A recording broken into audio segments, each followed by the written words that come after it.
Dès le départ, honnêtement, je pensais que ce smartphone allait être nul, vraiment. Mais je m'y suis attardé un petit peu, j'ai vu le prix de lancement à 249 € et tout ce qu'il propose. Et j'avoue que j'ai peut-être un peu changé d'avis. Je l'ai testé pendant 2 semaines complètes et j'ai découvert plein de petits trucs qu'on ne voit pas dans les tests habituellement. Alors je vous invite à rester jusqu'à la fin parce que je vais vous révéler si ce smartphone est fait pour vous, oui ou non. Le Honor 400 Lite est positionné comme un smartphone entrée de gamme ambitieux et Honor a voulu se démarquer un petit peu sur l'esthétique en lui rendant un côté à la fois premium, ne serait-ce que pour l'épaisseur. On est seulement sur du 7,29 mm, ce qui est extrêmement fin, un poids ultra léger de 171 grammes et une finition veloutée qui est vachement agréable en main, honnêtement, et en plus ça prend pas les traces de doigts. Après j'ai la version noire que j'aime pas beaucoup, j'aime quand ça brille, mais ça reste sobre et en plus le module photo a un petit truc en plus, une forme de triangle play, ça a son style, c'est différent, ça fait du bien un peu de changement, et pour un smartphone à ce tarif là, le design est travaillé et c'est du bravo Honor parce que pas tout le monde fait ça. Je vous laisse imaginer avec le poids plume et l'épaisseur du smartphone, la prise en main est excellente vraiment. On a une sensation de légèreté et c'est agréable. Vraiment, c'est pas un pavé entre les mains et j'adore ça. Il m'a plu un petit peu de ce côté-là. Mais passons à ce qui le rend complètement dingue pour le tarif. Son écran est fou. Oui, parce qu'en fait, il peut monter jusqu'à 3500 nits au pic. Donc à la plage, au ski, je ne sais où, il y a plein de soleil, la luminosité est monstrueuse. Et pour ce prix-là, avoir la luminosité d'un smartphone haut de gamme, c'est dingue.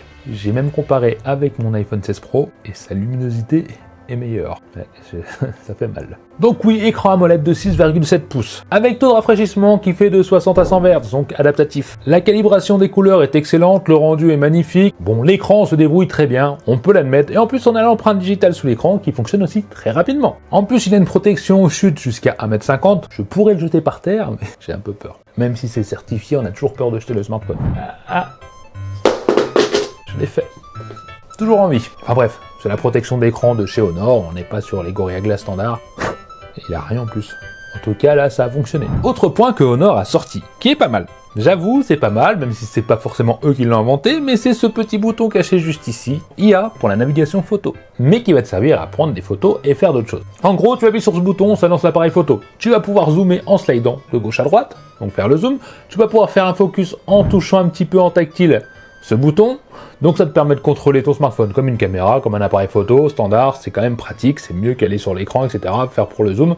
Bon, c'est pratique, c'est bien pensé, surtout pour un smartphone à ce tarif-là, avoir cette option en plus, je trouve ça vraiment très bien. Là, on finit par y prendre goût et à plus s'en passer. Le tout, c'est de s'habituer à l'utiliser. C'est peut-être ça le plus dur. Mais on peut aussi le programmer, on a l'option pour le programmer, on peut passer en mode vidéo, bon, voilà. C'est vraiment complet. Travaillé, bravo Honor. Ils n'ont pas fait juste un petit bouton pour faire joli, pour faire bien. Non, il y a du travail derrière, et je me répète, c'est un smartphone à 250 €. Et c'est là qu'on sent qu'Honor veut faire bien les choses. Et d'ailleurs, en restant appuyé plus longtemps sur ce bouton-là, on lance Google Lens. Pour ceux qui connaissent pas Google Lens, ça permet d'avoir la traduction instantanée, ça vous permet de rechercher un produit si vous le prenez en photo sur internet, voilà. Et on peut même faire ses devoirs avec. Bah bref, je vous l'ai dit, c'est complet. Et vu qu'on parlait de photos, on va aller directement sur la partie photo parce que ce Honor 400 Lite a une caméra principale de 108 mégapixels. Ça paraît énorme. Ok, mais attention, on n'est pas sur un haut de gamme non plus. Alors oui, de jour, les photos peuvent être convenables. Tout dépend de ce qu'on va prendre en photo. Il y a quand même un bon traitement des hautes lumières. La colorimétrie est bonne, mais je la trouve un peu fade sur certains points. On peut avoir des photos réussies, jolies. C'est pas prodigieux, mais ça reste correct. En tout cas, pour le tarif, c'est quand même plutôt réussi. Le mode portrait est plutôt pas mal parce qu'on peut aller en x2, x3, faire un effet trouble à l'arrière qui est plutôt réussi. Voilà, ça rend bien en général. La photo est bien traitée par l'intelligence artificielle pour faire un meilleur rendu à la fin. Donc, oui. Pour le tarif, honnêtement, ça se débrouille.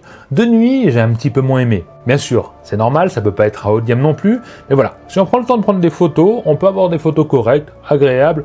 Après, on manquera bien sûr de détails, on peut trouver du grain dans les parties sombres. Voilà, mais le rendu, en général, on va dire que c'est convenable. Je voulais pas vous vendre du rêve pour les photos de nuit, je m'attendais pas à mieux tout simplement. Là où Honor a voulu se démarquer, c'est sur la partie selfie, parce qu'on a 16 mégapixels, ce qui est très bien, mais on a aussi un petit flash LED devant sur la caméra. Vous allez me dire, ça aurait pu être extra, mais j'ai fait pas mal de tests, et au final, je suis pas sûr que ça soit vraiment efficace. Bon, déjà, des selfies de nuit, c'est pas forcément joli, hein. On a des photos convenables, mais on va retrouver du grain, voilà, manque de détails, etc. Par contre, si on essaye les trois, c'est-à-dire avec le flash, sans flash et avec l'écran qui devient blanc, ces trois fonctions-là, si on met le flash en instantané, la photo devient un peu jaunâtre. Je me trouve pas forcément magnifique, c'est éclairci, mais la gestion de la colorimétrie à ce moment-là est pas ouf. Si on met le flash en permanence, là ça rend mieux. Avec de la profondeur, c'est un petit peu mieux. C'est peut-être celui-là qui est le plus réussi d'après moi. Bon, après ça dépend des goûts, voilà, des couleurs, etc. Mais c'est vrai que ce flash intégré, c'était une bonne idée. mais je pense qu'une mise à jour corrigera cet effet jaunâtre. En tout cas, l'idée est très bonne d'avoir un flash sur la partie avant pour ceux qui aiment prendre des selfies. Je trouve ça fun. Surtout que de jour, les photos sont pas si mal. Pour les réseaux sociaux, etc., ça sera suffisant. Hein. Comme je vous dis, 250 €, faut pas lui demander la lune. Après, il y a un gros hic, c'est niveau vidéo. Bon, limité en 1080p, 60 images par seconde. On va stabiliser tout ça pour voir ce que ça vaut en tournant et en cours. Je suis un peu déçu des 1080p quand même, faut que je l'admette.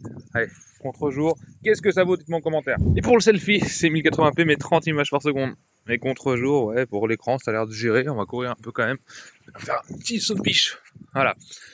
Une petite déception, faut l'admettre quand même. Oui, pas de vidéo en 4K. Ça, c'est pas dingue du tout. Alors je sais pas si ça peut vous déranger, dites-moi en commentaire si pour vous c'est important, même si le rendu était pas si mal. Petit 4K quand même, ça aurait été bien. Mais bien sûr, on peut faire des retouches IA, on pourra faire la gomme magique avec Google, ou il y a même la gomme magique de chez Honor, donc on a les deux gommes magiques. Voilà, il y a des petites retouches IA à faire. Oui, Honor dispose d'intelligence artificielle. Et en parlant d'intelligence artificielle, ça me fait penser à un truc qu'Honor a mis en place. En haut, on a la petite bulle où il y a la caméra, et on peut avoir cette petite bulle, tu vois, juste au-dessus là qui apparaît. Bon, ça permet de mettre suivant, voir le GPS, etc. Bon. C'est une petite option sympa, qu'on a déjà vu ailleurs, mais je trouve ça fun, c'est bien, c'est pratique. En tout cas, ça change un petit peu de ce qu'on peut trouver chez la concurrence à ce prix-là. Allez, maintenant, on va passer à la partie intérieure, la puissance, parce que là, on n'est pas sur un gros processeur pour les gamers. Le Dimensity 7025 Ultra, qui est un processeur qui est plutôt agréable à l'utilisation de tous les jours, TikTok, Instagram, tout ce qui est utilisation multitâche standard, bon, le processeur est suffisant, il n'y a pas de problème, c'est fluide.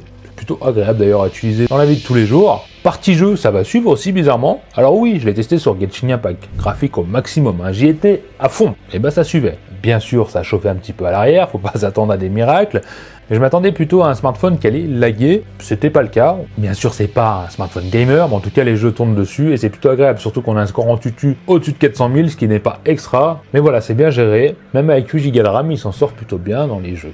Ce qui est plus impressionnant sur ce smartphone, ça va être la partie autonomie, parce qu'on a quand même une batterie de 5230 mAh. Vu la taille et le poids, c'est plutôt surprenant parce que je m'attendais à une batterie plus légère. Et en usage normal, j'ai tenu 1 jour et demi, 2 jours, ce qui est très bien. L'autonomie, je la trouve réussie. Honor a très bien géré sur le 400 Lite, sachant qu'il propose une charge rapide de 35 watts, qui permet d'avoir le smartphone chargé à 50% en environ 30 minutes. Et une charge complète, on est plus près des 75-70 minutes, voilà, de 0 à 100%. Après, bien sûr, le chargeur n'est pas inclus dans la boîte. Il va falloir que vous ayez une charge rapide chez vous. Je vous ai pas parlé de l'OS, mais pourtant on est sur Android 15, avec macOS à 9.0. J'aime plutôt bien cette interface Honor, même si on a 2-3 applications installées, mais c'est vraiment pas un truc de fou, il n'y en a pas une quinzaine. Et dans l'ensemble, je trouve fluide et agréable à utiliser. C'est bien pensé, c'est léger, ça rend le téléphone agréable tout le temps. Et bien sûr, on a toutes les options Google dedans, avec Gemini, la recherche vocale, bon, on reste appuyé sur le bouton. Salut, comment ça va aujourd'hui? La question con. Salut, ça va bien, merci de demander. Je suis prêt à t'aider. J'ai pas compris. Alors c'est sûr que par rapport à l'année dernière, le Honor 200 Lite, on a eu une amélioration notable. Meilleur écran, processeur plus puissant et batterie plus généreuse. Donc si on fait le récap sur les points forts. Écran 3500 nits au pic, ça c'est complètement monstrueux et en plus c'est de la molette. Le bouton caméra, ok, bah, c'est plutôt pas mal. Voilà. N'hésitez pas à me dire en commentaire si vous trouvez ça utile ou pas. L'autonomie qui est quand même excellente. Le design retravaillé qui est fin et ultra léger. On n'y pense pas forcément mais c'est très bien. Et j'ai envie de dire les 108 mégapixels de la caméra, mais bon, le chiffre ne fait pas tout. Par contre, il y a des points négatifs. Eh oui, pas de stabilisation optique. Pour le tarif, c'est pardonnable. Je suis gourmand. Après, bien sûr, la performance du processeur qui suffit pour le multitâche, l'utilisation de tous les jours. Mais bon, les gamers, c'est pas un smartphone fait pour vous. On a aussi pas de charge sans fil, pas d'emplacement de micro-carte SD pour étendre la mémoire, pas de vidéo 4K et un son mono. Et ça, j'aurais aimé avoir du stéréo quand même, ça c'est pas trop demandé, je pense. Alors oui, pour un smartphone lancé à 249 €. D'ailleurs, je vous aurais mis les liens en description parce que c'est le prix de lancement. On peut dire qu'il est équilibré. Il ne va pas plaire à tout le monde. Comme je vous l'ai dit, les gamers vont passer votre chemin. Par contre, je dirais que ce smartphone est plus fait pour la jeunesse. Oui, niveau photo, le flash intégré à l'avant, les 108 mégapixels, le mode bokeh. Bon, il y a plein de fonctionnalités sympas, ou la bulle au-dessus, ou bouton il y a des photos. Voilà, on a plein de trucs sympathiques réalisés par Honor pour le tarif, donc un condensé de plein de choses pour un petit prix, ça c'est bien. Après, comme tout le monde, si on veut mieux, va falloir aligner et payer un peu plus cher, ce qui est normal. On peut pas faire des miracles non plus à 250 €. Faut pas demander la lune. Même si j'ai tendance à être super exigeant, j'avoue. N'hésitez pas à me dire ce que vous en pensez, vous, en commentaire, c'est super important parce que ça me permettra de savoir vos goûts et même à Honor de savoir ce qui vous gêne ou ce que vous aimez sur ce téléphone. Allez-y, lâchez-vous, c'est le moment d'écrire. Et bien sûr, si tu me découvres dans cette vidéo, bah, c'est aussi le moment de t'abonner. C'est ta façon de dire merci. Quant à vous, les Tokimontiens, bah, comme d'habitude, j'espère que ça vous a plu. Je vous dis au prochain test. Voilà. Allez, bye.